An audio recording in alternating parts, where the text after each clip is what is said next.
കർത്താവ് ഭൂമിയെ ശൂന്യവും വിജനവും ആക്കി തീർക്കും. അവിടുന്ന് അതിന് പുരോഹിതനും അടിമയ്ക്കും യജമാനനും ദാസിക്കും സാമിനിക്കും വാങ്ങുന്നവനും വിൽക്കുന്നവനും വായ്പ കൊടുക്കുന്നവനും വായ്പ വാങ്ങുന്നവനും ഉത്തമർണനും അധമർണനും ഒന്നുപോലെ സംഭവിക്കും. ഭൂമി തീർത്തും ശൂന്യമാകും, പൂർണ്ണമായും കൊള്ളയടിക്കപ്പെടും. കർത്താവിൻ്റെതാണ് ഈ വചനം. ഭൂമി ദുഃഖിച്ച് ക്ഷയിച്ചു പോകുന്നു, ലോകമാകെ വാടി കൊഴിയുന്നു. ആകാശം ഭൂമിയോടൊപ്പം വാടിപ്പോകുന്നു. ഭൂമി അതിലെ നിവാസികൾ നിമിത്തം അശുദ്ധമായി തീർന്നിരിക്കുന്നു. അവർ നിയമം ലംഘിക്കുകയും കൽപ്പനകളിൽ നിന്ന് വ്യതിചലിക്കുകയും അങ്ങനെ ശാശ്വതമായ ഉടമ്പടിക്ക് ഭംഗം വരുത്തുകയും ചെയ്തിരിക്കുന്നു. അതിനാൽ ശാപം ഭൂമിയെ വിഴുങ്ങുകയും ഭൂവാസികൾ തങ്ങളുടെ അകൃത്യത്തിന്റെ ശിക്ഷ അനുഭവിക്കുകയും ചെയ്യുന്നു. അതുകൊണ്ട് ഭൂമിയിലെ നിവാസികൾ ദഹിച്ചു തീരുന്നു, ചുരുക്കം പേർ മാത്രം അവശേഷിച്ചു. പ്രിയമുള്ളവരെ, ഈ വചനം നമ്മുടെ ജീവിതത്തിലേക്ക് ഒരു വലിയ വിരൽ ചൂണ്ടുന്ന വചനമാണ്. ഇത് നമ്മൾ തന്നെയാണ് ശിക്ഷയ്ക്ക് നമ്മുടെ ജീവിതത്തെ വിട്ടുകൊടുക്കുന്നത്. ഈ വചനം നമ്മെ ഓർമ്മപ്പെടുത്തുന്നത് ചില മനുഷ്യര് ചില വീടുകളിൽ ദഹിച്ച് ഇങ്ങനെ ആവിയായി പോകുന്ന, അല്ലെങ്കിൽ പണ്ട് കാലത്ത് അടുപ്പിന് വിറകിന് പകരം ഈ ഉമി മേടിച്ചു കൊണ്ടുവന്ന് ഇങ്ങനെ കൂട്ടിയിടും.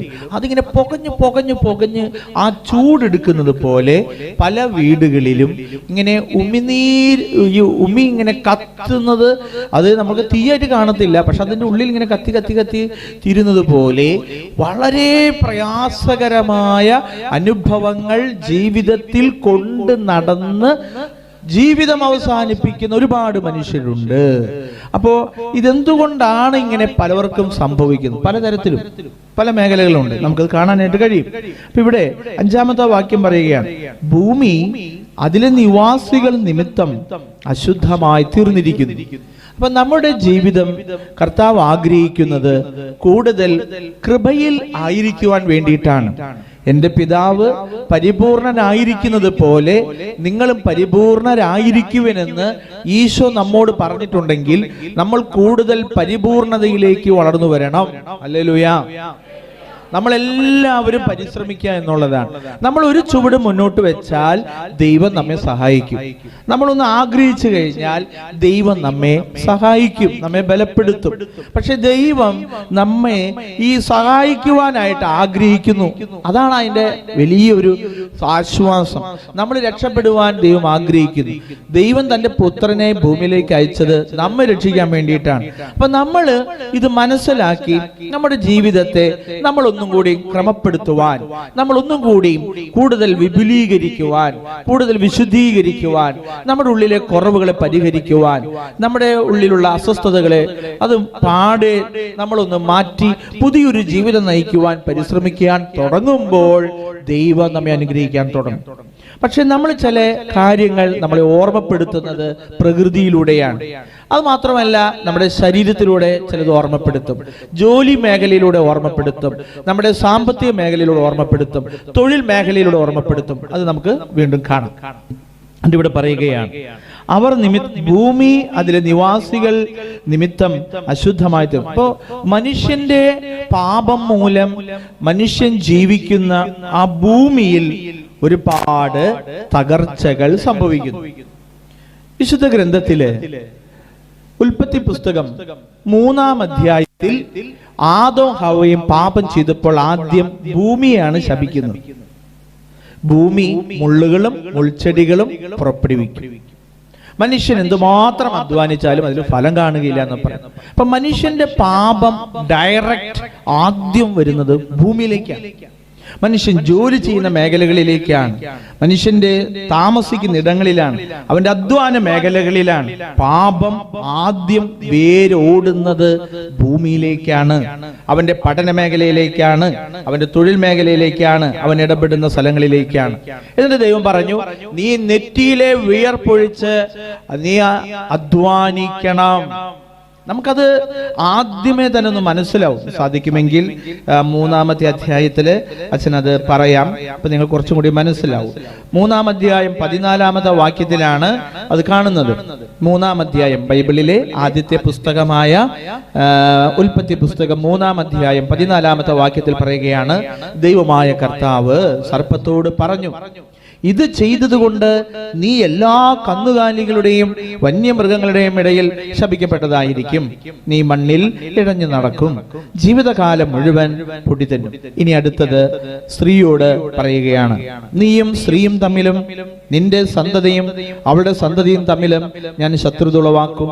അവൻ നിന്റെ തല തകർക്കും, നീ അവന്റെ കുതികാലിൽ പരിക്കേൽപ്പിക്കും. ഒരു വലിയ ഒരു പ്രവചനമാണ് കർത്താവ് ഇത് പറയുന്നത്. ഇത് ഒരു രക്ഷയുടെ വാഗ്ദാനമാണ്. ഈ 14-ാമത്തെ വാക്യം കഴിഞ്ഞ് 15-ാമത്തെ വാക്യം പ്രോട്ടോ എവങ്കേലിയോൻ എന്ന് പറയും. ആദിമ സുവിശേഷം ദൈവം വാഗ്ദാനം ചെയ്യുകയാണ്. പിശാചിന്റെ തല തകർക്കുവാൻ സ്ത്രീ ഒരു കുഞ്ഞിന് ജന്മം കൊടുക്കും, അവൻ അതിന്റെ പിശാചിന്റെ തല തകർക്കും, നീ അവന്റെ കുതികാലിൽ പരിക്കേൽപ്പിക്കും. നീ എന്ന് പറയുന്നത് പിശാച് അവനെ വേദനിപ്പിക്കും, അവൻ സഹനത്തിലൂടെ കടന്നു പോകേണ്ടി വരും എന്നാണ് അത് പറയുന്നത്. ഇതാണ് ആദിമ സുവിശേഷം. ഇനി അത് കഴിഞ്ഞിട്ട് പറയുകയാണ്, അവിടുന്ന് സ്ത്രീയോട് പറഞ്ഞു, നിന്റെ ഗർഭാരിഷ്ഠതകൾ ഞാൻ വർദ്ധിപ്പിക്കും, നീ വേദനയോടെ കുഞ്ഞുങ്ങളെ പ്രസവിക്കും. എങ്കിലും നിനക്ക് ഭർത്താവിൽ അഭിലാഷമുണ്ടായിരിക്കും, അവൻ നിന്നെ ഭരിക്കുകയും ചെയ്യും. ആദത്തോട് അവിടുന്ന് പറഞ്ഞു, തിന്നരുതെന്ന് പറഞ്ഞ പഴം സ്ത്രീയുടെ വാക്ക് കേട്ട് നീ തിന്നതുകൊണ്ട് നീ മൂലം മണ്ണ് ശപിക്കപ്പെട്ടത്. നമ്മുടെ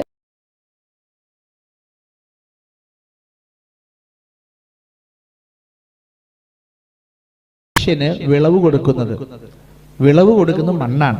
അധ്വാനം ഏത് മേഖലയിലാകട്ടെ, പറമ്പിൽ അധ്വാനിക്കുന്നവന് വിളവ് കിട്ടണം, ഓഫീസിൽ വർക്ക് ചെയ്യുന്നവന് ഓഫീസിലൂടെ വരുമാനം കിട്ടണം. അപ്പൊ പാപമുള്ള ഒരു വ്യക്തിയുടെ അവസ്ഥ ആ സ്ഥലത്തേക്ക് ചെല്ലുമ്പോൾ അത് മർക്കടമുഷ്ടി, എതിര്, അല്ലെങ്കിൽ അതിന് എപ്പോഴും പ്രതികരിക്കും, എതിരായിട്ട് പ്രതികരിക്കും. ആണ് ഈ പറയണേ. അവൻ നീ മൂലം മണ്ണ് ശപിക്കപ്പെട്ടതായിരിക്കും. ആയുഷ്കാലം മുഴുവൻ കഠിനാധ്വാനം കൊണ്ട് നീ അതിൽ നിന്ന് കാലയാപനം ചെയ്യും. അത് മുള്ളും മുൾച്ചെടികളും നിനക്കെതിരായി മുളപ്പിക്കും. അതായത് നമ്മൾ ഇടപെടുന്ന എല്ലാ മേഖലകളിലും നമുക്ക് മുള്ളിന്റെ അനുഭവം ഉണ്ടാവും. ഇപ്പൊ നിങ്ങള് ഈ ഒരു ശ്ലോകം കേട്ടിട്ടില്ലേ, പട്ടി പെറ്റടം, പിന്നെ എന്നിട്ടാ നാരി നടിച്ചിടം, നാരകം നട്ടിടം. കേട്ടില്ലേ? അത് കേട്ടിട്ടില്ലെങ്കിൽ ഇപ്പൊ അങ്ങോട്ട് കേൾക്ക്. ഞാൻ ഈ 3-4 മാസം മുമ്പ് ഒരു പോലീസുകാരനെ പരിചയപ്പെട്ടു റോട്ടിൽ വെച്ച്.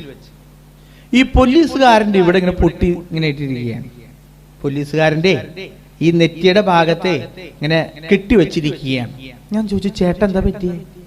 ഞാൻ നാരകത്തിന്റെ അടി കൂടെ പോയപ്പോ മുള്ളു കൊണ്ടതാണ്. അപ്പോഴാണ് ഞാൻ ഓർത്തത്, നാരകം നട്ടിടം, നാരി നടിച്ചിടം, പട്ടി പെറ്റിടം, കൂവളം കെട്ടിടം. ഈ പോലീസാ എന്ന് പറഞ്ഞിട്ട് വല്ല കാര്യമുണ്ടോ? നാരകത്തിന്റെ അടി കൂടെ പോയപ്പോ എന്തോ ചെയ്യാൻ പോയപ്പോ അതിന്റെ മുള്ളു കൊണ്ട് ഇങ്ങോട്ട് കയറി 3 സ്റ്റിച്ച് അങ്ങോട്ട് കിട്ടും. അപ്പൊ ഞാനിത് ഓർത്ത് അയാളോടും പറഞ്ഞത്, ഇനി ബാക്കി നിങ്ങളും കേൾക്കട്ടെ. അപ്പൊ ഇനി സൂക്ഷിക്കുക കേട്ടോ. ഈ പട്ടി പറ്റ ഈ കുഞ്ഞുങ്ങളൊക്കെ ആയിട്ട് അതിന്റെ അടുത്ത് കൂടെ പോയി കഴിഞ്ഞാൽ അതിൻ്റെ കടി കിട്ടും. ഇനി ബാക്കി 2 കടി ഞാൻ പറയണില്ല, നിങ്ങൾ അനുഭവിച്ചാൽ മതി. ഓക്കെ പ്രിയമുള്ളവരെ പറയാണ്, അത് മുള്ളും മുൾച്ചെടികളും നിനക്കായി മുളപ്പിക്കും. അതായത് നമ്മൾ പ്രവർത്തിക്കുന്ന മേഖലകളിൽ പാപത്തിന്റെ ഫലമായി നിന്റെ ചങ്കിലേക്ക് ഇടയ്ക്കിടയ്ക്ക് ആ മുള്ള് ഇങ്ങനെ കയറി വരും. അത് അതിന്റെ പ്രശ്നമാണ്.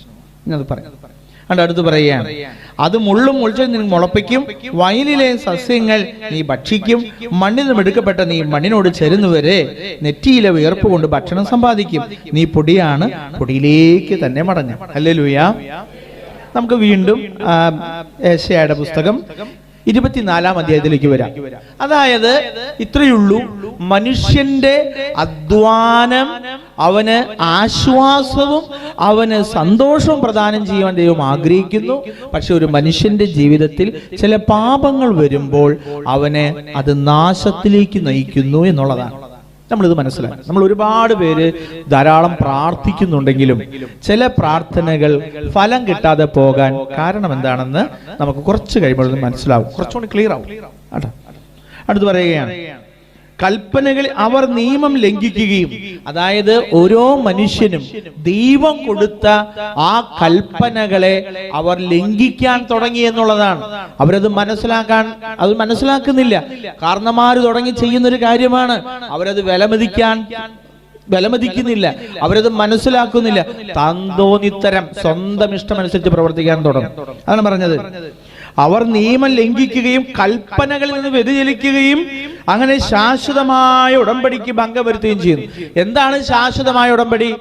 അബ്രാഹത്തിന്റെയും ഇസ്ഹാക്കിന്റെയും യാക്കോബിന്റെയും ദൈവം ഒരു ശാശ്വതമായ ഒരു അനുഗ്രഹം തലമുറയായി എനിക്കും നിങ്ങൾക്കും വാഗ്ദാനം ചെയ്തത്, നമ്മൾ ചെയ്യുന്ന ചില പാപത്തിന്റെ ഫലമായി ആ വാഗ്ദാനത്തിനൊരു തടസ്സം വരുന്നു. ആ തടസ്സത്തെ പറയുന്ന പേരാണ് മനുഷ്യര് ബൈബിളിൽ ഈ ബൈബിൾ ഇതാണ് പറഞ്ഞത്, ശാപം.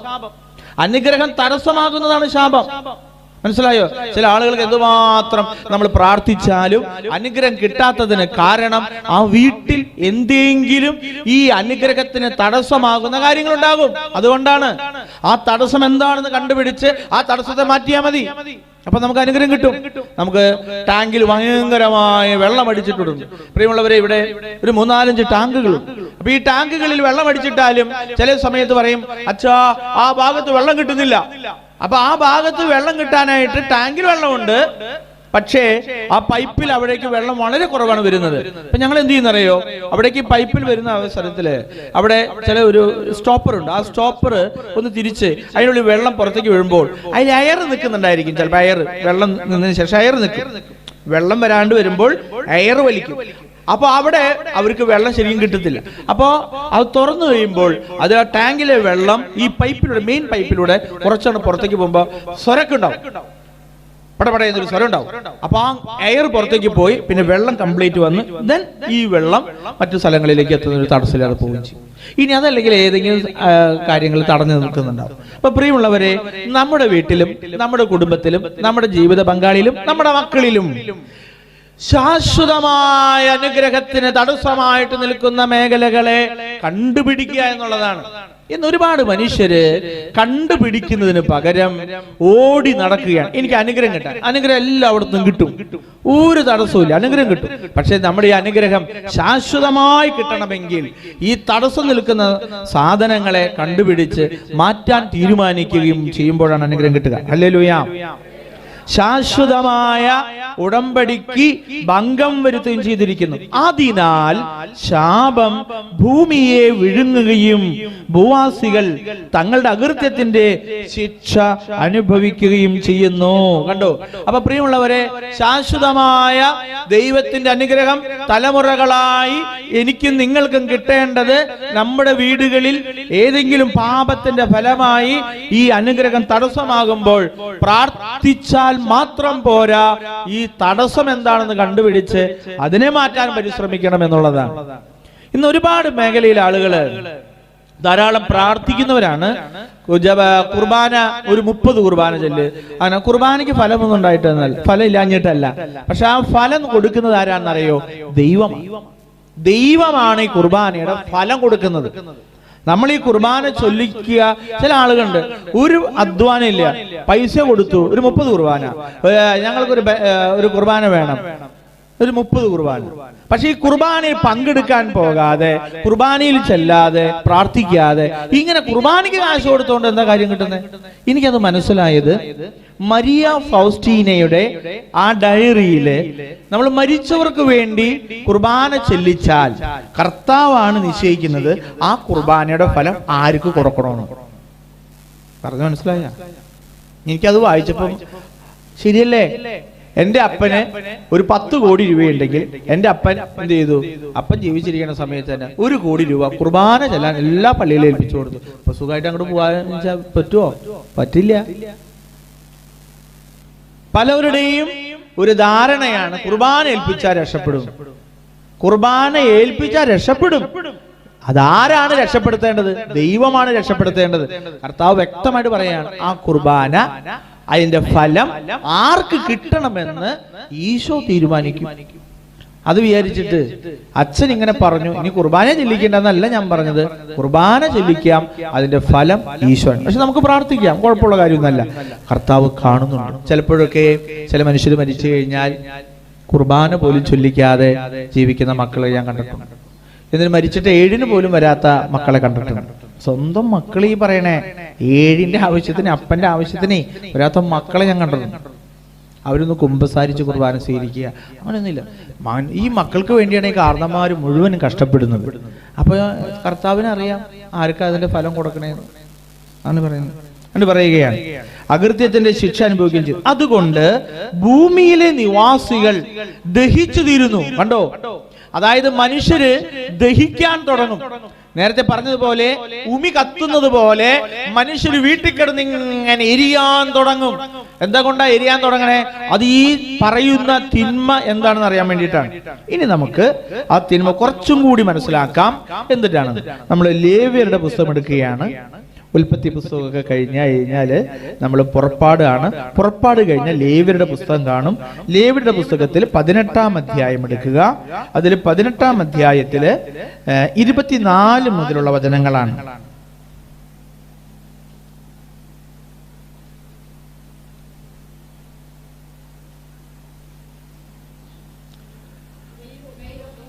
ഇരുപത്തിനാലാമത്തെ വാക്യം. അതായത് ഉൽപ്പത്തി പുസ്തകം കഴിഞ്ഞാൽ പുറപ്പാട്, പുറപ്പാട് കഴിഞ്ഞാൽ ലേവ്യരുടെ പുസ്തകം 18-ാം അധ്യായം. ആ 18-ാം അധ്യായത്തിൽ 24 മുതൽ ഇവയിൽ ഒന്നുകൊണ്ടും നിങ്ങൾ അശുദ്ധമാകരുത്. അതായത് അതിനു മുമ്പ് കുറെ കാര്യങ്ങൾ പറഞ്ഞിട്ടുണ്ട്. ഈ ലൈംഗികമായ കാര്യങ്ങളാണ്. അപ്പൊ അതുകൊണ്ട് നിങ്ങളൊന്ന് അശുദ്ധമാകരുതെന്ന് പറയുകയാണ്. ഞാൻ നിങ്ങളുടെ മുമ്പിൽ നിന്ന് അകറ്റിക്കളയുന്ന ജനതകൾ ഇവ മൂലം തങ്ങളെ തന്നെ അശുദ്ധരാക്കിയിരിക്കുന്നു. അതായത് ഈ ജനം, ഇസ്രായേൽ ജനം ഈജിപ്തിലെ അടിമത്തത്തിൽ 400 വർഷം ജീവിച്ചവരാണ്. 70 പേര് ഈജിപ്തിലേക്ക് ജോസഫ് യാക്കോബുമായി അവരുടെ മക്കളും പേരക്കുട്ടികളുമായി ചെന്നു. 70 പേര്. ഈ 70 പേര് 400 വർഷം ജീവിച്ചു.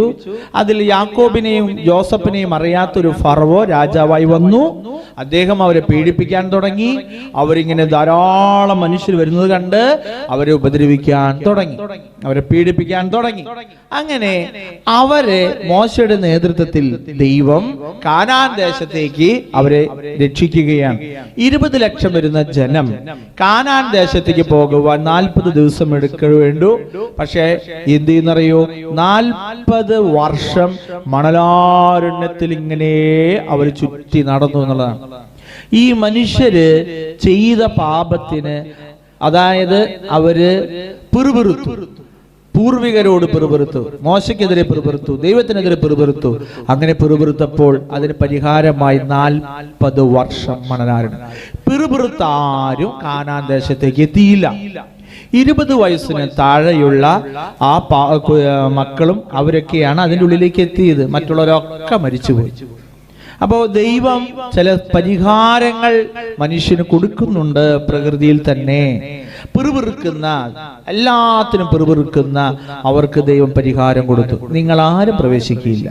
ആ മണലാരണ്യത്തിൽ നടന്നവരുടെ വസ്ത്രങ്ങൾ പഴുതാവുകയോ അവരുടെ പാദരക്ഷകൾ ചീത്തയായി പോവുകയോ ചെയ്തില്ല.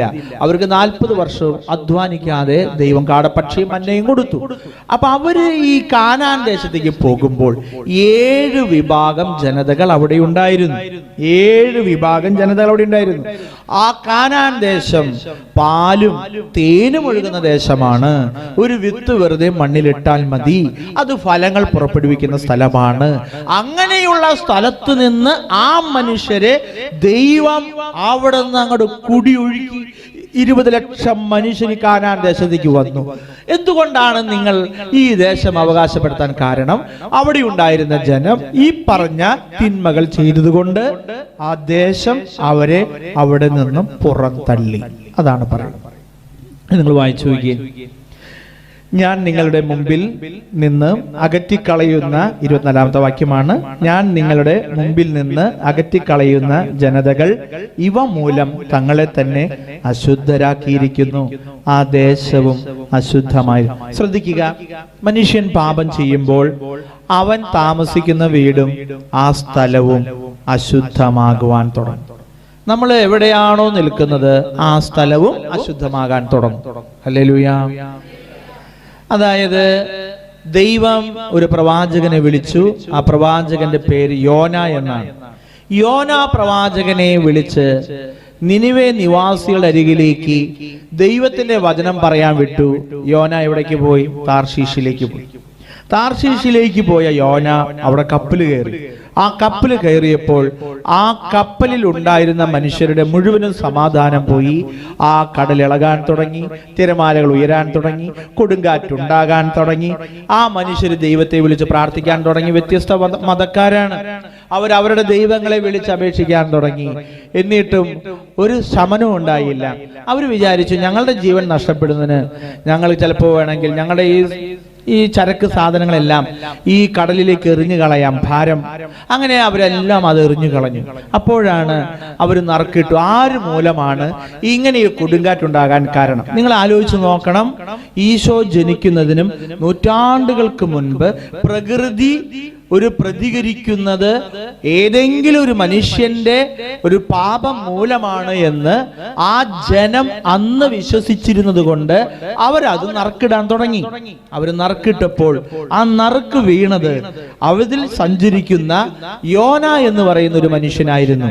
അവർ നറുക്കിട്ടു, എല്ലാവരുടെയും പേരിട്ടു. പക്ഷെ പേര് വീണത് യോനായ്ക്കാണ്. അവർ യോനായെ അന്വേഷിച്ചപ്പോൾ അവർ യോനായെ കണ്ടില്ല.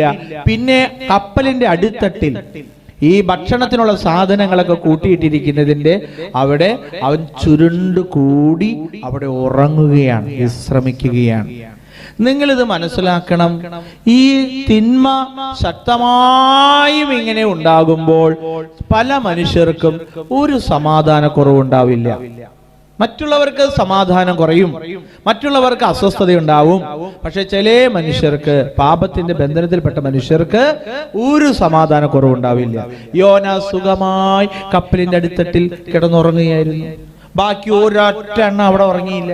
മറ്റുള്ളവരുടെ ഉറക്കം മുഴുവൻ നഷ്ടപ്പെട്ടു. നിങ്ങൾ വായിച്ചില്ലേ? അവര് വാവിട്ട് നിലവിളിക്കാൻ തുടങ്ങി, പ്രാർത്ഥിക്കാൻ തുടങ്ങി. യോനയ്ക്ക് മാത്രം ഒരു കുഴപ്പമില്ല, യോന കിടന്നുറങ്ങുകയാണ്. പുറപ്പാടിന്റെ പുസ്തകം നമ്മൾ കാണുന്നു. ഈ ഇസ്രായേൽ ജനം അവര് മഹാമാരികളെ അയച്ച് അവിടെ ഇസ്രായേലിലെ ഈജിപ്ഷ്യൻ ജനങ്ങൾക്ക് കർത്താവ് ശിക്ഷ കൊടുക്കുകയാണ്. അവര് വിശ്വസിച്ചിരുന്നത് ജലം ദൈവമാണെന്നാണ്. ആ ജലം ഒരു ദേവനാണ്. ആ ദേവന്റെ ഒരു പ്രത്യേക ഒരു ഇതുണ്ട്, അത് നമ്മൾ പിന്നെ മനസ്സിലാക്കാം. അപ്പൊ ആ ദേവന്റെ പേരിലാണ് ആ ജലം അറിയപ്പെടുന്നത്. അപ്പൊ ആ ദേവന്റെ ജലം ഈ മോശ പ്രവാചകൻ വടികൊണ്ട് അടിച്ചപ്പോൾ അത് രക്തമായി മാറി. അപ്പൊ അവരുടെ വിശ്വാസങ്ങളെല്ലാം തെറ്റാണെന്ന് ദൈവം കാണിച്ചു കൊടുക്കുകയാണ്. തവള അവർക്ക് ദൈവമായിരുന്നു.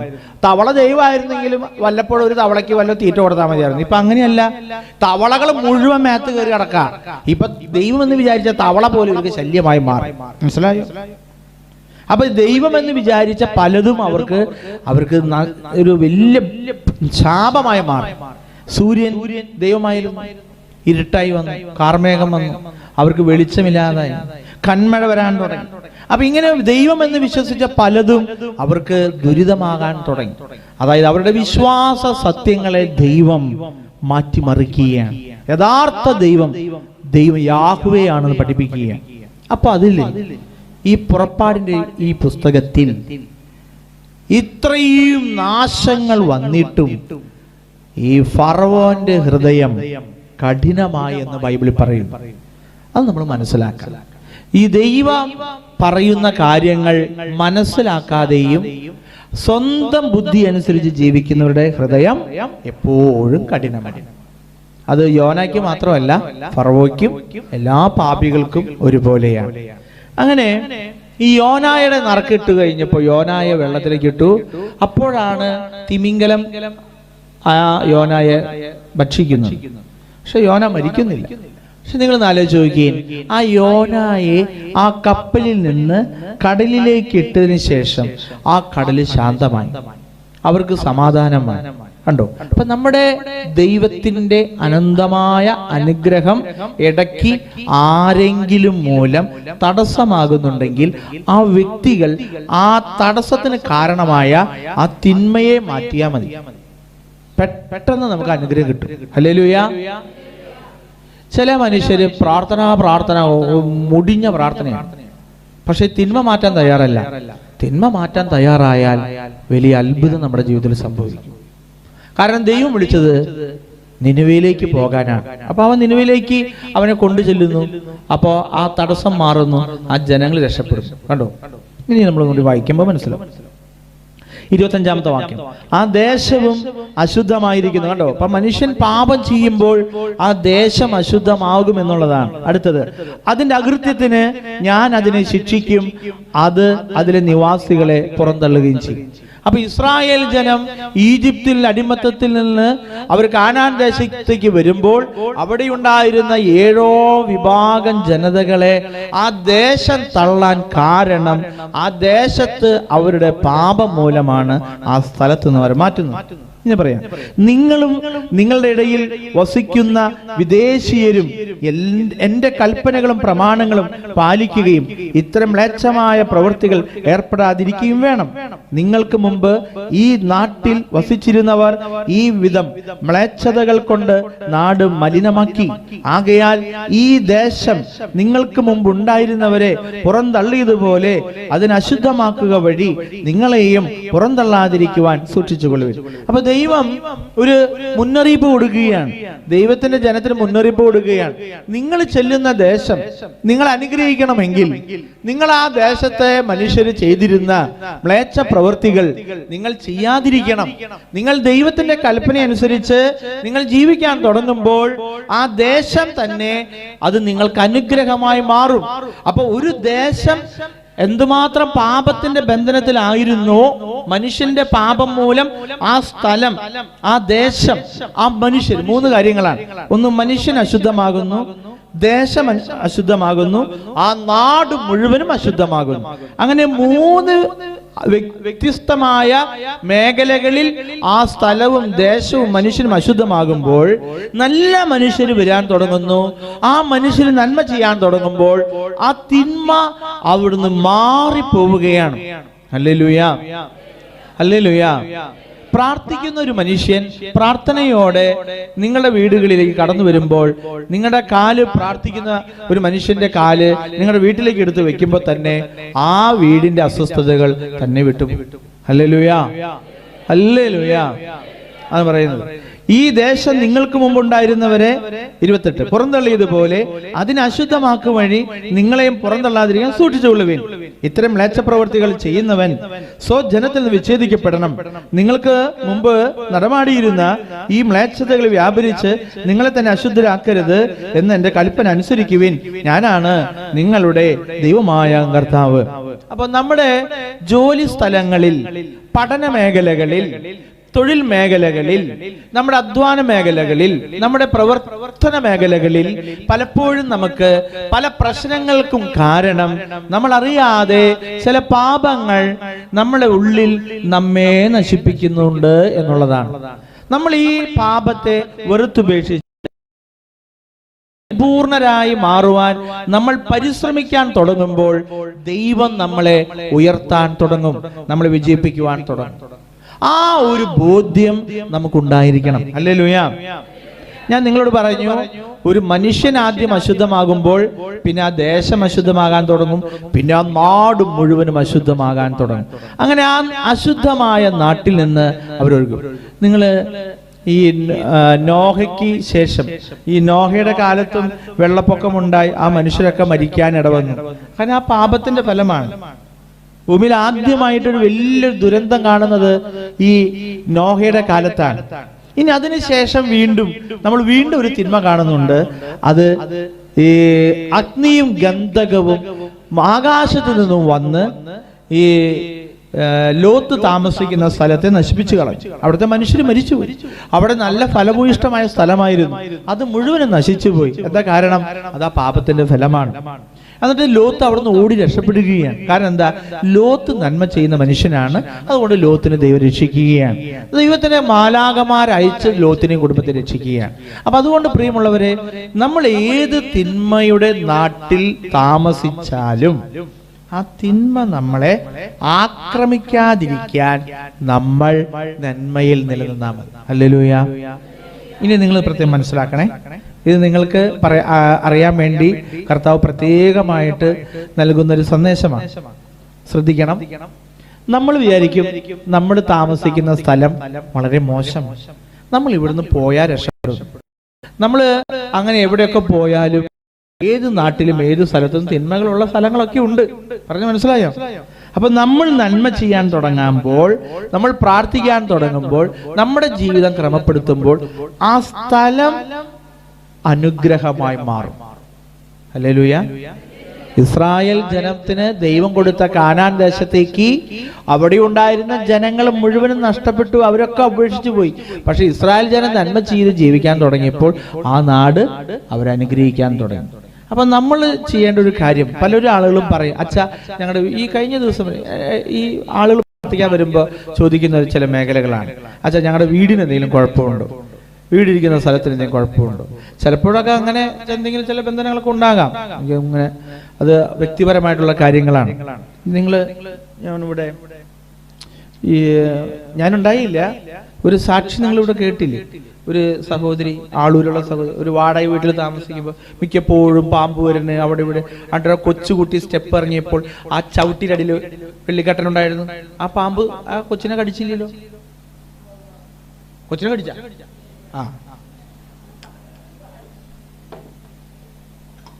ഈ ഉവ്വ ഉവ്വ എന്നൊക്കെ പറഞ്ഞാലും പറയേണ്ട സമയത്ത് പറയണ്ടേ? സാക്ഷ്യം. പ്രിയമുള്ളവരെ, ആ കുടുംബം വർഷങ്ങളായി ഒരു പാമ്പിന്റെ, എവിടെ ചെന്നാലും പാമ്പിന്റെ ശല്യം, അവരെ വീട്ടിലും പാമ്പിന്റെ ശല്യം. അപ്പൊ അവർക്കൊരു പ്രാർത്ഥന അച്ഛൻ പറഞ്ഞു കൊടുക്കും. നിങ്ങൾ ഇങ്ങനെ ചെന്ന് പ്രാർത്ഥിക്കാൻ പറഞ്ഞിട്ടാണ് അവിടെ പ്രാർത്ഥിക്കാൻ പറയുന്നത്. അപ്പൊ ഈ പ്രാർത്ഥന ചൊല്ലി അതിനിടയിലാണ് അവർ കാണുന്നത്. ഈ അമ്മ അടുക്കളയിൽ ജോലി ചെയ്യുമ്പോൾ, ഞാനിവിടെ സമയത്ത് ഉണ്ടായില്ല, എനിക്ക് എന്നോട് അവർ പറഞ്ഞതനുസരിച്ച് പറയുന്നത്, അടുക്കളയിൽ ഉണ്ടാകുമ്പോൾ എന്തോ ഒരു സാധനം അതിന്റെ അടികൾ. അപ്പൊ ഈ കൊച്ചു സ്റ്റെപ്പുമ്മ കയറി ഇറങ്ങിയവരാണ്, 2 വയസ്സായ കൊച്ച്, അതുമ്പോൾ ചവിട്ട് വീണ്ടും. അപ്പൊ അതിനടിയിലാണ് വെള്ളിക്കട്ടം കിടക്കുന്നത്. പക്ഷെ ആ തിന്മ, അതായത് പാമ്പുകളെ ചവിട്ടാൻ ഒരു അധികാരം ദൈവം നമുക്ക് നൽകുന്നുണ്ട്. പാമ്പുകളുടെയും തേളുകളുടെയും മേൽ നിങ്ങൾ ചവിട്ടി നടക്കും. ഞാൻ തന്നെ രണ്ടെണ്ണത്തിന് ചവിട്ടിയിരുന്നു. രാവിലെ 5:30 ആരാധന വെക്കണം. അപ്പൊ ഞാൻ ചെരുപ്പിടാണ്ട് പള്ളിമേടയിൽ നിന്ന് നടന്നു പോയപ്പോൾ എന്തോ തണുപ്പുള്ള എന്തോ ഒരു സാധനത്തിന്, ഒരു പഞ്ഞിക്കെട്ട് പോലെ ഒരു സാധനം, നല്ല തണുപ്പുണ്ട്, അതിന്റെ പഞ്ഞിക്കെട്ട് പോലെ സാധനം ഞാൻ ചവിട്ടി. അപ്പൊ നമ്മൾ ഈ കല്ലുമുള്ളുമ്പോൾ ചവിട്ടി നടക്കുന്ന ആള് പഞ്ഞിക്കെട്ടുമ്പോ പോലെ സാധനത്തുമ്പോൾ ചവിട്ടിയപ്പോ പെട്ടെന്ന് കാല് പൊന്തിച്ചു. അന്ന് നിലത്ത് നോക്കി നടക്കണമെന്ന് കാരണന്മാർ പറയുന്നുണ്ട് പലരും. പക്ഷെ നമ്മളത് നിലത്തൊന്നും അങ്ങനെ ശ്രദ്ധിച്ചില്ല. നമ്മൾ ആരാധന വെക്കണം എന്നുള്ള ധൃതിയിൽ ഓടിപ്പോയി. പെട്ടെന്ന് കാലെടുത്ത് നോക്കിയപ്പോൾ കാണുന്നത് ഈ രാത്രി കണ്ണ് കാണുന്ന, പകല് കണ്ണ് കാണാത്ത അണലിപ്പാമ്പില്ലേ, ആണലിങ്ങനെ ചുരുണ്ട്. എന്റെ ഭാഗ്യവും അതിന്റെ നല്ല കാലം തല അടിയിൽ വെച്ചിങ്ങനെ തിരടെ ഇരിക്കുന്ന പോലെ ഇരിക്കുകയാണ്. പക്ഷെ അതുമ്പോൾ ചവിട്ടിപ്പോഴാണ് അങ്ങനെ. അപ്പൊ പ്രിയമുള്ളവരെ, പാമ്പിന്റെ മേലെ ചവിട്ടി നടക്കാനുള്ള അധികാരം, അത് വിചാരിച്ചിട്ട് എല്ലാ പാമ്പിന്റെ മേലെ ചവിട്ടി നടക്കരുത്. അത് നമുക്ക് ബോധം വേണം, ബുദ്ധി വേണം. നമുക്കിങ്ങനെ വചനം പറഞ്ഞിട്ടുണ്ടല്ലോ എന്ന് പറഞ്ഞിട്ടെ അങ്ങനെ പറഞ്ഞിട്ട് കാര്യമില്ല.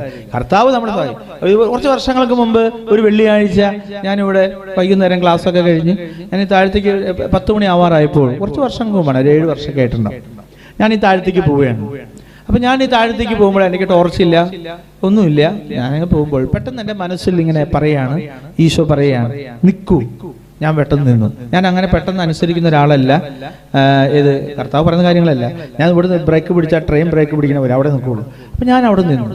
എന്നിട്ട് ഞാൻ കീശയിൽ ഈ മൊബൈൽ എടുത്ത് ഞാൻ ലൈറ്റ് ഓണാക്കി നോക്കിയപ്പോൾ ഒരു ഇതുപോലെ തന്നെ വലിയ അണലിപ്പാമ്പ്, ഇത്ര എന്നോ ഈ വണ്ണുണ്ട്, ഈ പാമ്പ് ഈ വണ്ണം, ഈ കൈൻ്റെ വണ്ണം.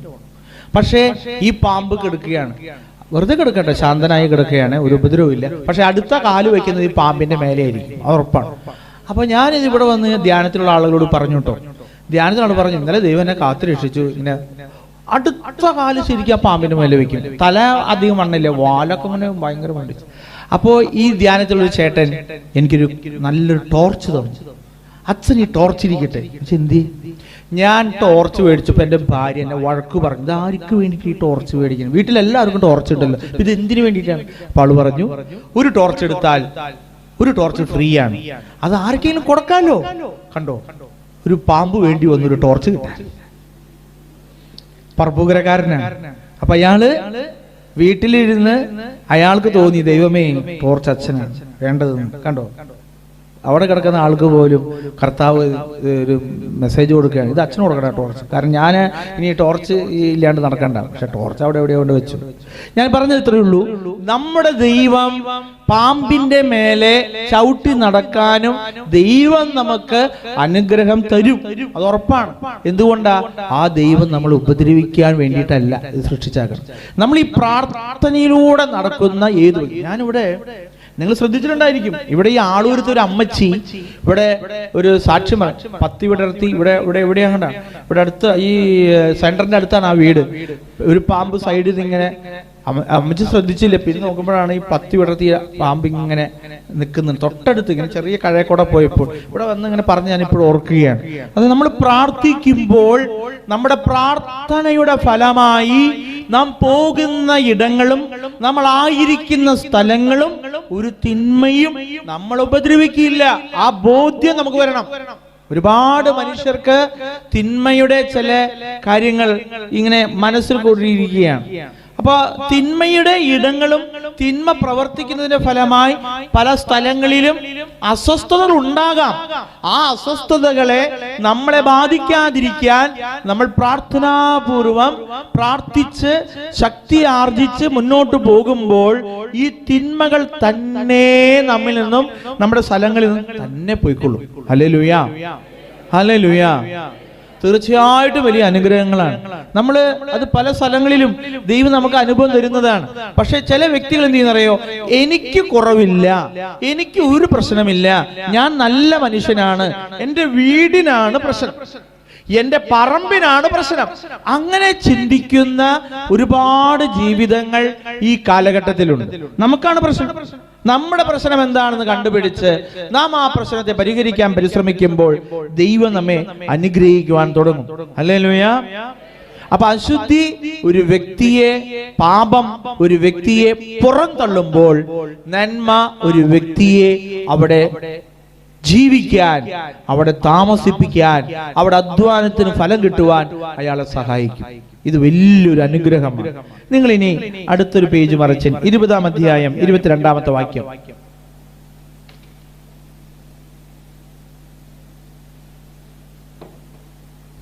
20-ാം അധ്യായം 22-ാമത്തെ വാക്യം.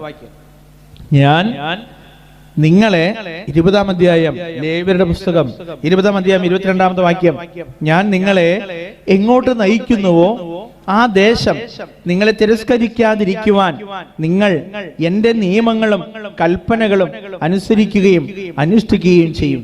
അപ്പൊ ദൈവം നമുക്ക് നൽകിയ കൽപ്പനകളെ നാം മുറുകെ പിടിച്ചാൽ, നാം എവിടേക്ക് പഠിക്കാൻ പോയോ, നാം എവിടേക്ക് ജോലിക്ക് പോയോ, നാം എവിടെ താമസിക്കുന്നോ അവിടെ നിൽക്കുവാൻ ദൈവം നമ്മെ അനുഗ്രഹിക്കുമെന്നുള്ളതാണ്. ഈ ഒരു ബോധ്യം നമുക്കുണ്ടായിരിക്കണം. ഹല്ലേലൂയ. അപ്പൊ ചില ദേശങ്ങൾ, ചില സ്ഥലങ്ങൾ മനുഷ്യനെ ഒരുപാട് നാശം വരുത്താൻ കാരണം മനുഷ്യൻ ചെയ്യുന്ന അവരുടെ പാപത്തിന്റെ ഫലമാണ്. ഹല്ലേലൂയ. നിയമാവർത്തന പുസ്തകം 9-ാം അധ്യായം കുറച്ചുകൂടി എടുത്താൽ മതി, അതിൽ 4-5 വചനങ്ങൾ. നിയമാവർത്തന പുസ്തകം കുറച്ചും കൂടി വലത്തോട്ട് പോകുമ്പോൾ നിയമാവർത്തന പുസ്തകം 9-ാം അധ്യായം 4-5 വചനങ്ങൾ അത് വായിച്ചേ. നിങ്ങളുടെ ദൈവമായ കർത്താവ് അവരെ നിങ്ങളുടെ മുമ്പിൽ നിന്ന് നീക്കം ചെയ്ത് കഴിയുമ്പോൾ എന്റെ നീതി നിമിത്തമാണ് കർത്താവ് ഈ സ്ഥലം അവകാശമാക്കാൻ എന്നെ കൊണ്ടുവന്നതെന്ന് നിങ്ങൾ ഹൃദയത്തിൽ പറയരുത്. ഒരുപാട് മനുഷ്യരുടെ കുടുംബത്തിലെ തകർച്ചയ്ക്ക് ഒരു കാരണം ഇതാണ്. പലരും അറിയുന്നില്ല. എന്താണെന്നറിയോ? ഞാൻ പഠിച്ച്, ഞാൻ കഷ്ടപ്പെട്ട്, ഞാൻ ജോലി ചെയ്തത് കൊണ്ടാണ് എനിക്കിത് കിട്ടിയത്. അങ്ങനത്തെ ഒരു വാക്ക് നമ്മുടെ വായിന്ന് പറയരുത്. ഹല്ലേലൂയ. നമ്മൾ ശ്രദ്ധിക്കണം. പല ആളുകളും അറിയാതെ പറയുന്ന ഒരു കാര്യമാണ്, ഇത് ഞാൻ കഷ്ടപ്പെട്ട്, ഞാൻ അധ്വാനിച്ച്, ഞാൻ നേടിയെടുത്തതാണ്, ഞാൻ കഷ്ടപ്പെട്ടുണ്ടാക്കിയതാ, ഞാൻ അധ്വാനിച്ചു. കണ്ടോ എന്ന് പറയുന്നേ? നിങ്ങളുടെ ദൈവമായ കർത്താവ് അവരെ നിങ്ങളുടെ മുമ്പിൽ നീക്കം ചെയ്ത് കഴിയുമ്പോൾ എന്റെ നീതി നിമിത്തമാണ്, എന്റെ കഷ്ടപ്പാട് നിമിത്തമാണ് ഈ സ്ഥലം അവകാശമാക്കാൻ എന്നെ കൊണ്ടുവന്നതെന്ന് നിങ്ങൾ ഹൃദയത്തിൽ പറയരുത്. ഈ ജനതകളുടെ ദുഷ്ടത നിമിത്തമാണ് അവിടുന്ന് അവരെ നിങ്ങളുടെ മുമ്പിൽ നിന്നും നീക്കിക്കളയുന്നത്. നിങ്ങളുടെ നീതിയോ ഹൃദയ പരമാർത്ഥതയോ നിമിത്തമല്ല നിങ്ങൾ അവരുടെ രാജ്യം അവകാശമാക്കാൻ പോകുന്നത് ആ ജനതകളുടെ ദുഷ്ടത നിമിത്തം നിങ്ങളുടെ പിതാക്കന്മാരായ അബ്രാഹാം, ഇസ്ഹാക്ക്, യാക്കോബ് എന്നിവരുടെ കർത്താവ് ചെയ്ത വാഗ്ദാനം നിറവേറ്റുന്നതിന് വേണ്ടിയുമാണ് അവരെ അവിടെ നിങ്ങളുടെ മുമ്പിൽ നിന്ന് നീക്കിക്കളയുന്നത്. നിങ്ങളുടെ ദൈവമായ കർത്താവ് നിങ്ങളുടെ നീതി നിമിത്തമല്ല ഈ നല്ല ദേശം നിങ്ങൾക്ക് അവകാശമാക്കി തരുന്നത് മനസ്സിലാക്കിക്കൊള്ളുവിൻ. എന്തെന്നാൽ നിങ്ങൾ ദുശാഠ്യരായ ജനമാണ്. ഹെറോദോസ് രാജാവ് മട്ടുപ്പാവിലായിരുന്നു കൊണ്ട് അദ്ദേഹത്തിനോട് ജനങ്ങൾ പറഞ്ഞു, എത്ര മനോഹരമായിരിക്കുന്നു ഈ മട്ടുപാവും, ഒരു ദേവനെ പോലെയാണല്ലോ എന്ന് അവർ പറഞ്ഞ വശം തന്നെ ഈ ഹെറോദോസ് ഇങ്ങനെ സന്തോഷം കൊണ്ട് നിൽക്കുകയല്ല. ഉടനെ തന്നെ എന്തുണ്ടായി? അദ്ദേഹം പുഴു തിന്നുന്ന അവസ്ഥയിലേക്ക് അദ്ദേഹത്തിന് രോഗം വന്നു എന്ന് നമ്മൾ ബൈബിളിൽ വായിക്കുന്നു.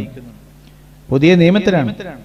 അതായത് ഹെറോദോസ് രാജാവിനെ കണ്ടപ്പോ ജനങ്ങൾ പറഞ്ഞു, ഇത് ഏതോ ഒരു വലിയ ദൈവദൂതനാണല്ലോ വന്ന് നിൽക്കുന്നത് എന്ന് ജനങ്ങൾ ഹെറോദോസ് രാജാവിനോട് പറഞ്ഞു. ഉടനെ തന്നെ ഹെറോദോസ് രാജാവ് അതിൽ മയങ്ങി അങ്ങനെ നിന്ന സമയത്ത് എന്തുണ്ടായി? അപ്പോ തന്നെ അയാൾ നിലത്തടിച്ചു. ഹെറോദോസ് രാജാവിന്റെ ശരീരത്തിൽ രോഗം വന്ന് പുഴു തിന്നേണ്ട അവസ്ഥ വന്നുവെന്ന് പുതിയ നിയമത്തിൽ നമ്മൾ കാണുന്നുണ്ട്.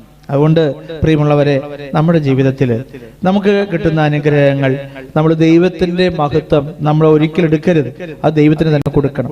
പല ആളുകളും പറയും, ഇത് ഞാൻ കഷ്ടപ്പെട്ടുണ്ടാക്കിയതാ, ഇത് ഞാൻ അധ്വാനിച്ചതാ, ഇത് അങ്ങനെ ഒരിക്കലും നമ്മുടെ വായിൽ നിന്നും പുറത്തു വരാനായിട്ട് ഇടവരരുത് എന്ന് പ്രത്യേകം നിങ്ങൾ ഓർക്കുക. നമ്മുടെ ജീവിതത്തിൽ കർത്താവ് ഒരുപാട് അനുഗ്രഹങ്ങൾ നമുക്ക് തന്നിട്ടുണ്ട്. ആ തന്ന അനുഗ്രഹത്തിന് നമ്മൾ നന്ദി പറയുകയാണ് വേണ്ടത്. ഒരിക്കലും നമ്മൾ അങ്ങനെ ചെയ്യാൻ പാടില്ല. Hallelujah, hallelujah. വീണ്ടും നമ്മള് അതില് 8-ാം അധ്യായം 11 മുതലുള്ള 10-ാമത്തെ വാക്യം, 8-ാം അധ്യായം നിയമാവർത്തന പുസ്തകം 8-ാം അധ്യായം, അതൊന്ന് നോക്കിയേ. 8-ാം അധ്യായം 10 മുതലുള്ള വചനങ്ങൾ.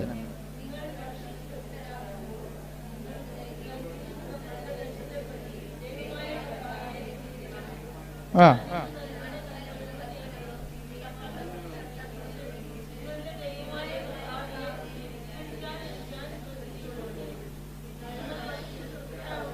ആ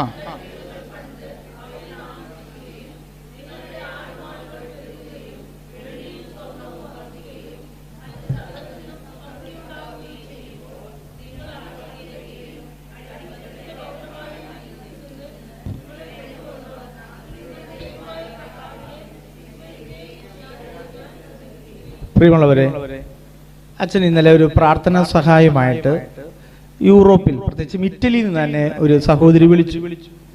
ആ സഹോദരിയുടെ ഭർത്താവ് ഒരു പാവപ്പെട്ട ഒരു ചെറുപ്പക്കാരൻ വേറൊരു മനുഷ്യനെ നോക്കുകയാണ്. അപ്പൊ ഇവളെ സംബന്ധിച്ചിടത്തോളം ഇവൾക്ക് നട്ടലിന് ഓപ്പറേഷനൊക്കെ കഴിഞ്ഞിട്ടുള്ളതാണ്. ഒരു കൊച്ചുകുട്ടിയുണ്ട്. അപ്പൊ ഇവള് താമസിക്കുന്നത് സ്ഥലത്ത് മറ്റു കുടുംബക്കാരായിരുന്നു. പിന്നെ അവരൊക്കെ പോയി, ചെറുപ്പക്കാര്, നമ്മുടെ ഇന്ത്യക്കാര്, കേരളക്കാര് പലരും അവിടെ ഉണ്ട്. അവര് ജോലി അന്വേഷിച്ച് ചെന്ന ആൾക്കാരാണ്. മുഴുവനും സമയവും ഈ കുടിയും ഈ പരിപാടികളൊക്കെയാണ്. അപ്പൊ ഇവളും ഒരു കുട്ടി മാത്രമാണ് അവിടെ ഒറ്റയ്ക്ക് താമസിക്കുന്നത്. അപ്പൊ ഈ കുട്ടി എന്നോട് ഇന്നലെ പറയാണ്, അച്ഛ, ഈ കൊച്ചു പഠിക്കാൻ പോകുന്നു. ഇവൾക്ക് ജോലി കിട്ടിയിട്ടില്ല. കാരണം ഈ കൊച്ചു കുട്ടീനെ പഠിപ്പിക്കാൻ പോകണം, അവളെ ശ്രദ്ധിക്കണം. നാട്ടിലൊക്കെ അങ്ങനെയാണ്. അപ്പൊ ഇവളിങ്ങനെ പ്രാർത്ഥിച്ചു. ഞാനൊരു വചനം പറഞ്ഞു കൊടുത്തിട്ടുണ്ടായിരുന്നു, പ്രാർത്ഥിച്ചു. അണ്ട് ഇവളുടെ കൊച്ചുകുട്ടി പഠിക്കുന്ന സ്ഥലത്തെ ആ കുട്ടിയുടെ കൂടെ പഠിക്കുന്ന കുട്ടികളുടെ അമ്മമാര് എങ്ങനെയോ ഇവൾക്കൊരു താമസിക്കാൻ ഒരു സ്ഥലം കൊണ്ടുപോകണം. അപ്പൊ ഇവളെന്നോട് പറയാ, കേരളത്തിൽ നിന്ന് പോയിട്ടുള്ള ജോലി അന്വേഷിച്ച് പോയിട്ടുള്ള ആൾക്കാർ അവിടെ ഒക്കെ ആണുങ്ങളാണ്. അപ്പൊ ഇവള് നേരത്തെ താമസിക്കുമ്പോൾ അവിടെ മറ്റ് ഫാമിലീസ് ഉണ്ടായിരുന്നു. അവരൊക്കെ പോയപ്പോൾ അയാള് ഇങ്ങനാകും. അവര് വൈകുന്നേരം ഈ കള്ളുകൂടിയും ഈ പരിപാടികളാണ്. സമാധാനത്തോട് പോളെ കണ്ണടയ്ക്കാൻ പോലും പറ്റരുത്. അവൾക്ക് ഭയങ്കര അസ്വസ്ഥത. അവള് അവിടുന്ന് രക്ഷപ്പെട്ടു എന്ന് പറയാം. നമ്മൾ ഒരുപാട് പേര് നമ്മുടെ മക്കൾക്ക് വേണ്ടി നമ്മൾ പ്രാർത്ഥിക്കുകയാണ്. യൂറോപ്പിൽ പോകണം, കാനഡയ്ക്ക് പോകണം, അവിടെ പോകണം, ഇവിടെ ഒക്കെ പോകണം. പോയിക്കോട്ടെ, നമ്മൾ എന്ത് ചെയ്യണം? ഈ പറയുന്ന വചനം, നിങ്ങൾ ഭക്ഷിച്ച് തൃപ്തരാകുമ്പോൾ നിങ്ങൾക്ക് നൽകിയിരിക്കുന്ന നല്ല ദേശത്തെ പ്രതി കർത്താവിനെ സ്തുതിക്കണം. നിങ്ങൾക്ക് ഒരു ജോലി കിട്ടും. ഞാൻ ഇവിടെ സാക്ഷ്യപ്പെടുത്തിയിട്ടുണ്ട്. ഈ കൊടകര ഭാഗത്ത് നിന്ന് ഒരു അപ്പച്ചനും അമ്മച്ചിയും കഴിഞ്ഞ വർഷം സാക്ഷ്യപ്പെടുത്തി അവർക്ക് ഇറ്റലിക്ക് പോകാൻ പറ്റിയെന്ന് പറഞ്ഞു. നിങ്ങൾ ഓർക്കുന്നുണ്ടോ എന്ന് എനിക്ക് അറിഞ്ഞുകൂടാ. മരുന്ന് കട നടത്തുന്നവരായിരുന്നു, അവരവിടെ ഷോപ്പ് നടത്തുന്നവർ. ഭയങ്കര ലക്ഷങ്ങൾ കടമുണ്ടായിരുന്നു. ആ അപ്പനും അമ്മയും വന്നു. അദ്ദേഹം ഒരു ഫിസിയോതെറാപ്പിസ്റ്റാണ്, അദ്ദേഹം ഗൾഫിലായിരുന്നു. ഈ ചേച്ചിയാണ് ഈ ഷോപ്പിന്റെ കാര്യങ്ങളൊക്കെ നോക്കി നടത്തിയിരുന്നത്. ലക്ഷങ്ങൾ കടവിട്ടാലും വീട് വിറ്റാലും തീരില്ല. പക്ഷെ അവര് പ്രാർത്ഥിച്ചു, ആത്മാർത്ഥമായി പ്രാർത്ഥിച്ചു. ആ മനുഷ്യൻ ഇറ്റലിക്ക് പോയി. ആ മനുഷ്യന് ഇപ്പൊ അവിടെ നല്ലൊരു ജോലിയൊക്കെ കിട്ടി. ആ മനുഷ്യൻ മറ്റു പലരും കൊണ്ടുപോയി എന്നൊക്കെയാണ് ഞാൻ മനസ്സിലാക്കിയത്. പ്രിയമുള്ളവരെ, നന്ദിയുള്ളവരായിരിക്കണം ഒരുപാട് പേര്. ചില ആളുകള് അനുഗ്രഹം കിട്ടിയാൽ നന്ദിയില്ലാത്ത മനുഷ്യരായിട്ട് പെരുമാറും. ആ മനുഷ്യൻ അവിടെ ചെന്ന് അടുത്തിടെ അദ്ദേഹത്തിന്റെ മകള് ഡോക്ടറാൻ പഠിക്കുന്ന കുട്ടിയാണോ ഇവിടെ വന്ന് പ്രാർത്ഥിച്ചൊക്കെ പോയി. അപ്പോഴാണ് എനിക്കിത് മനസ്സിലായത്. അപ്പൊ പ്രിയമുള്ളവരെ, എന്നെ ഇടയ്ക്ക് വിളിച്ചിട്ടൊന്നല്ല, പക്ഷെ എങ്കിലും ആ മനുഷ്യന്റെ ഒരു കാര്യം, അദ്ദേഹം നന്ദിയുള്ളൊരു മനുഷ്യനാണ്. അദ്ദേഹം ദൈവത്തെ ഓർക്കുന്നു, പ്രാർത്ഥിക്കുന്നു. പിന്നെ ഞാൻ മനസ്സിലായി കുറച്ച് പേരെ അങ്ങനെ കൊണ്ടുപോയി, അങ്ങനെയൊക്കെ രക്ഷപ്പെടുത്തി. അപ്പൊ നന്ദിയുള്ളവരായിരിക്കണം. ചില മനുഷ്യരുണ്ട്, നമുക്ക് കിട്ടിയ അനുഗ്രഹങ്ങളെ നമ്മൾ മറന്നു പോവുകയാണ്. നമ്മൾ ദൈവത്തിന് നന്ദി പറയണം എന്ന് പറയുകയാണ്. നിങ്ങൾ 12-ാമത്തെ വാക്യം, ഭക്ഷിച്ച് തൃപ്തരാവുകയും നല്ല വീടുകൾ പണിത് അവയിൽ താമസിക്കുകയും നിങ്ങളുടെ ആടുമാടുകൾ പെരുകുകയും വെള്ളിയും സ്വർണവും വർദ്ധിക്കുകയും മറ്റു സകലത്തിലും സമൃദ്ധി ഉണ്ടാവുകയും ചെയ്യുമ്പോൾ നിങ്ങൾ അഹങ്കരിക്കുകയും അടിമത്തത്തിന്റെ ഭവനമായ ഈജിപ്തിൽ നിന്ന് നിങ്ങളെ കൊണ്ടുവന്ന നിങ്ങളുടെ ദൈവമായ കർത്താവിനെ വിസ്മരിക്കുകയും ചെയ്യാതിരിക്കാൻ ശ്രദ്ധിക്കുവിൻ. ഇന്ന് ഒരുപാട് കുടുംബങ്ങളിൽ ഒരുപാട് പ്രശ്നത്തിനു കാരണം നന്ദി പറയാത്തതാണ്. ദൈവത്തിനോട് നന്ദി പറയുന്നില്ല. ഇത്രയും അനുഗ്രഹം കിട്ടി, ഒരു വീടുണ്ടായി, ഓലമേഞ്ഞ വീടായിരുന്നു, പിന്നെ അത് ഓടായി, പിന്നെ ടെറസായി, പിന്നെ ഇപ്പൊ നല്ല വാഹനങ്ങളായി, മുറ്റത്ത് ടൈലിട്ടു, അല്ലെങ്കിൽ നിങ്ങളുടെ വീടൊക്കെ മനോഹരമായി, AC വെച്ചു, എല്ലാം വെച്ചു. നിങ്ങൾ എത്ര പ്രാവശ്യം ഒരു ദിവസം നന്ദി പറയുന്നുണ്ട്? നമ്മളെല്ലാ ദിവസവും നന്ദി പറയണം. നിങ്ങൾ നന്ദി പറഞ്ഞ് പ്രാർത്ഥിച്ചു നോക്കിയേ, നിങ്ങളുടെ വീട്ടിലെ പ്രശ്നങ്ങളെല്ലാം പെട്ടെന്ന് പരിഹരിക്കപ്പെടും. കാരണം എന്താ? നന്ദി പറയാത്തത് കൊണ്ട് ഒരുപാട് കുടുംബങ്ങളിൽ ഈ പ്രശ്നങ്ങളാണ്. നന്ദി നമുക്കുണ്ടാകണം. അതാണ് ഈ വചനം പറയുന്നത്. എന്ന് പറയുകയാണ്, നിങ്ങളെ കൊണ്ടുവന്ന് നിങ്ങളുടെ ദൈവമായ കർത്താവ് ചെയ്യാതിരിക്കുവിൻ. ആഗ്നേയ സർപ്പങ്ങളും തേളുകളും നിറഞ്ഞ വിശാലവും ഭയാനകവുമായ മണലാരണ്യത്തിലൂടെ അവിടെ നിന്നാണ് ഉണങ്ങി വരണ്ട ആ ഭൂമിയിൽ നിങ്ങൾക്ക് വേണ്ടി കരിമ്പാറയിൽ നിന്ന് അവിടുന്ന് ജലം ഒഴുക്കി. നിങ്ങളുടെ പിതാക്കന്മാർക്ക് അപരിചിതമായിരുന്ന മന്ന മരുഭൂമിയിൽ വെച്ച് നിങ്ങൾക്ക് ഭക്ഷണമായി നൽകി. നിങ്ങളെ എളിമപ്പെടുത്താനും പരീക്ഷിക്കുവാനും അവസാനം നന്മ കൊണ്ട് അനുഗ്രഹിക്കുവാനുമായിരുന്നു. എന്റെ ശക്തി, എന്റെ കരങ്ങളുടെ ബലം എനിക്ക് ഈ സമ്പത്തെല്ലാം നേടിത്തന്നത് എന്ന് ഹൃദയത്തിൽ നിങ്ങൾ പറയരുത്. നിങ്ങളുടെ ദൈവമായ കർത്താവിനെ നിങ്ങൾ സ്മരിക്കണം. ഇന്ന് ഒരുപാട് മനുഷ്യർക്ക് ത്തിന് പ്രതിനന്ദി പ്രകാശിപ്പിക്കാത്തതാണ്. നമ്മൾ ദൈവമേ എന്നൊരു ചിന്ത നമുക്ക് വേണം. ഞാൻ നിങ്ങളോട് നേരത്തെ പറഞ്ഞു, അതായത് ഹെറോദോസ് രാജാവിനോട് ജനം പറഞ്ഞു, ഇതാ ഏതോ ഒരു ദേവൻ വന്നിരിക്കുന്നു എന്ന്. നമ്മൾ പലപ്പോഴൊക്കെ നമ്മുടെ ജീവിതത്തിലും ചില തടസ്സങ്ങളൊക്കെ വരാൻ കാരണം ഇതുപോലെ ഏതെങ്കിലും ഒരു കാര്യങ്ങള് നമ്മളെ പ്രശ്നങ്ങൾ ഉണ്ടാക്കുന്നതുകൊണ്ടാണ്. രാജാവിന്റെ ജീവിതത്തില് അപ്പോസ്തല പ്രവർത്തനം 12-ാം അധ്യായം 23, ഞാൻ വായിക്കാതെ, അപ്പോസ്തല പ്രവർത്തനം 12-ാം അധ്യായം 23-ാമത്തെ വാക്യം. അതായത് ഇത് നമ്മുടെ ജീവിതത്തിൽ നടക്കുന്നതാട്ടാ, ഇന്ന് മനസ്സിലാക്കിയാൽ മതി. ഈ പുഴുവൊക്കെ വന്നത് നിങ്ങൾ കണ്ടിട്ടുണ്ടോ എന്ന് എനിക്കറിയാം. ഞാൻ കണ്ടിട്ടുണ്ട്. പാത്രത്തിലേക്ക് ഈ മനുഷ്യ ശരീരത്തിൽ പുഴു എടുക്കണം. ക്യാൻസർ തന്നെ വരാൻ നിർബന്ധമില്ല. ടയറിലും സീതോനും ആളുകളോട് ഹെറോദോസിന് വൈര്യമുണ്ടായിരുന്നു. അവർ ഒത്തുചേർന്ന് രാജാവിന് അടുത്ത് ചെന്നു. അപ്പോസ്തല പ്രവർത്തനം 12-ാം അധ്യായം 20 മുതൽ അത് പറയുകയാണ്, ഒരു നിശ്ചിത ദിവസം ഹെറോദോസ് രാജകീയ വസ്ത്രങ്ങൾ ധരിച്ച് സിംഹാസനത്തിൽ ഉപവിഷ്ടനായി അവരോട് പരസ്യമായി സംസാരിച്ചു. ജനക്കൂട്ടം വിളിച്ചു പറഞ്ഞു, ഇതൊരു ദേവന്റെ സ്വരമാണ്, മനുഷ്യന്റേതല്ല. പെട്ടെന്ന് കർത്താവിന്റെ ദൂതൻ അവനെ അടിച്ചു വീഴ്ത്തി. എന്തെന്നാൽ ദൈവത്തിന് അവൻ മഹത്വം കർത്താവിനെ നൽകി, നല്ല മക്കളെ നൽകി, നല്ല ജീവൻ നൽകി, ജീവിതം നൽകി, ആയുസ് നൽകി, ആരോഗ്യം നൽകി, സമ്പത്ത് നൽകി, സൗന്ദര്യം നൽകി, കഴിവ് നൽകി, നേട്ടങ്ങൾ നൽകി. എല്ലാം എനിക്ക് എല്ലാ ദിവസവും നന്ദി പറയണം. കാരണം ഇതെല്ലാം നമ്മൾ അനുഭവിക്കുന്നവരാണ് എന്ന് പറഞ്ഞു നോക്കിയേ. പുഴുക്കൾക്കിരയായി അവൻ അന്ത്യശ്വാസം വലിച്ചു. പ്രിയമുള്ളവരെ, അടിച്ചു വീഴ്ത്തി എന്നുള്ളതാണ്.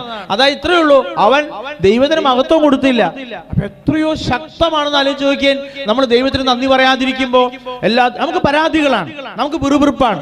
നമുക്ക് പലപ്പോഴും പ്രശ്നം എന്താ? ജോലി കിട്ടിയില്ല, ഭർത്താവ് ജോലിക്ക് പോയില്ല, ആ കൊടുത്ത കാശ് കിട്ടിയില്ല, എനിക്ക് ശമ്പളം കിട്ടിയില്ല, ലോൺ അടയ്ക്കാൻ പറ്റിയില്ല, എനിക്ക് ഞാൻ കടം കൊടുത്ത കാശ് തിരിച്ചു കിട്ടിയില്ല, എന്നോട് അവർ മിണ്ടിയില്ല, എന്നെ നോക്കിയില്ല, ഞാൻ മെസ്സേജ് അയച്ചു, അയാൾ നോക്കിയിട്ടില്ല, മറുപടി അയച്ചില്ല. നമുക്കൊക്കെ പരാതിയാണ്.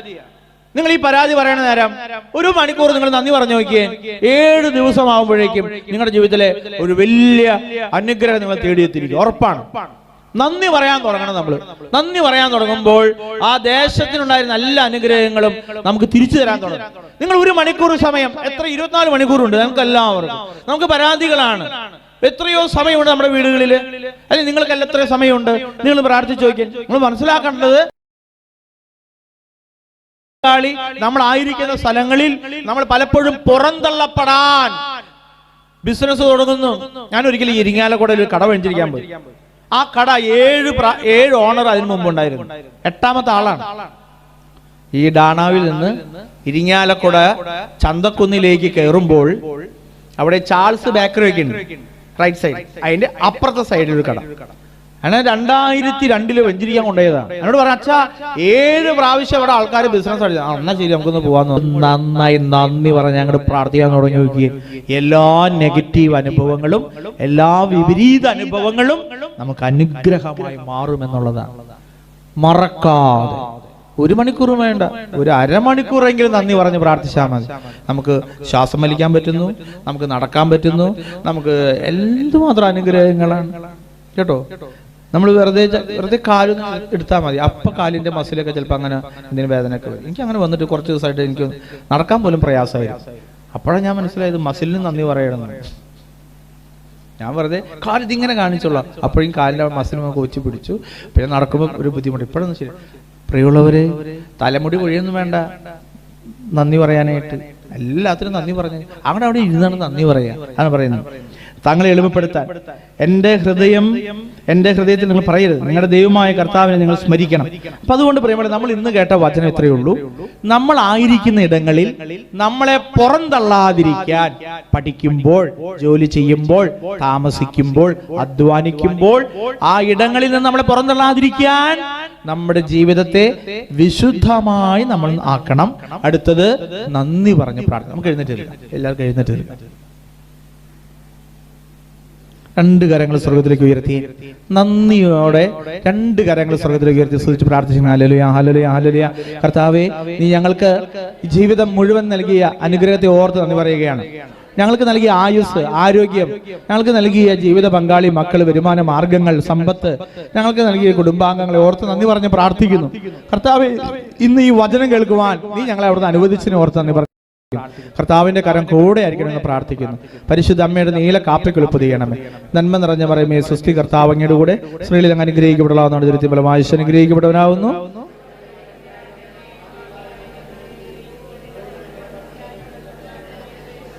പിതാവിനും പുത്രനും പരിശുദ്ധാത്മാവിനും സ്തുതി.